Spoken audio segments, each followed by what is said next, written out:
Hello guys, welcome to viral news. Rajat Chahat को game की पूरी प्लानिंग समझा रहा है, टॉप 5 में पहुंचने की पूरी प्लानिंग। जी हाँ, कैसे कैसे टॉप 5 में पहुंचा जा सकता है, क्या क्या चांसेस हैं वो बता रहा है। एक्चुअली घर में टिकट टू फिनाले टास्क हुआ, उसमें विवियन और चुम को अभी मौका मिलेगा टिकट टू फिनाले टास्क के लिए खेलने का। ठीक है, रिजल्ट हमारे पास आ गया क्योंकि वो आज के लाइव में हुआ होगा, आज दिन में, जो हम कल देखेंगे कि किसी को नहीं मिला। लेकिन ये उससे पहले की प्लानिंग है, यानी कल का पूरा लाइव जो आज आप एपिसोड देखेंगे उसके बाद का। तो यहाँ पे प्लानिंग ये कर रहे हैं कि कल को तू टास्क में किसे सपोर्ट करेगी। जैसे टास्क आएगा, अब इन्हें भी पता है कि कोई ना कोई, जैसे टाइम कोड के लिए टास्क आता था, टास्क आएगा और सब एक दूसरे को जो जिसे करना चाहेगा उसे सपोर्ट करेगा। फिर रजत यहाँ चाहत को एक इक्वेशन समझाता है नंबर के। वो यहाँ पे एक दो नाम बिग बॉस ने म्यूट भी किए हैं, लेकिन वो जैसे समझा रहा है सब चीज़ समझ में आ गई कि देख, टॉप 5 में 5 लोग पहुँचेंगे। ठीक है, एक अगर विवियन पहुंचता है, वो ऑलरेडी विवियन होगा क्योंकि वो दावेदार है टॉप 5 का, सबको पता है।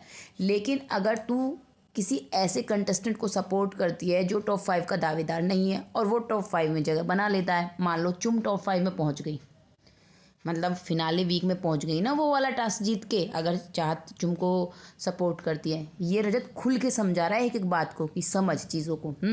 फिर कहता है मान ले वो पहुंच गई, समझ, तो हमारे फिनाले में जाने के चांसेस, यानी टॉप 5 में जाने के चांसेस कम होते हैं ना, क्योंकि एक सीट घटती है।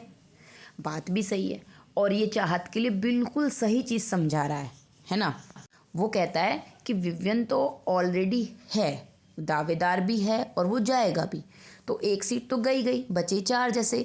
और अगर हम चुम को भेज देते हैं तो 2 सीट चली गई ना, फिर तो 3 ही लोग बचे जाने के लिए।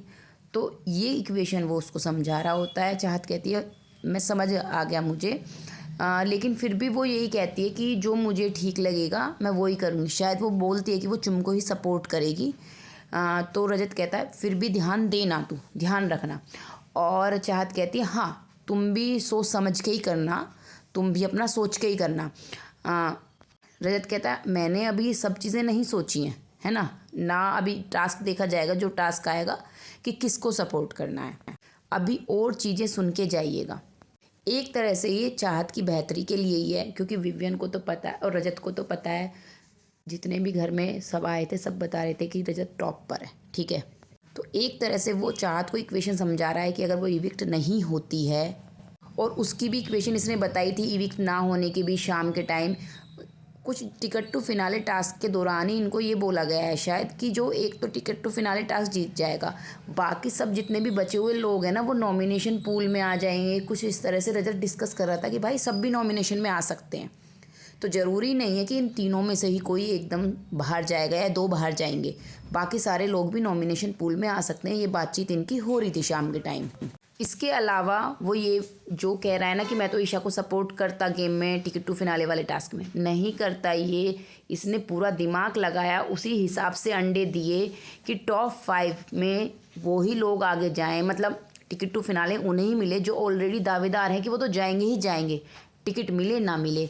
इसलिए उसने करण और विवियन के बीच में गेम रखा था, वो तो करण ने चुम को दे दिए ताकि डिज़र्विंग लोग ही टॉप 5 में जा पाएँ।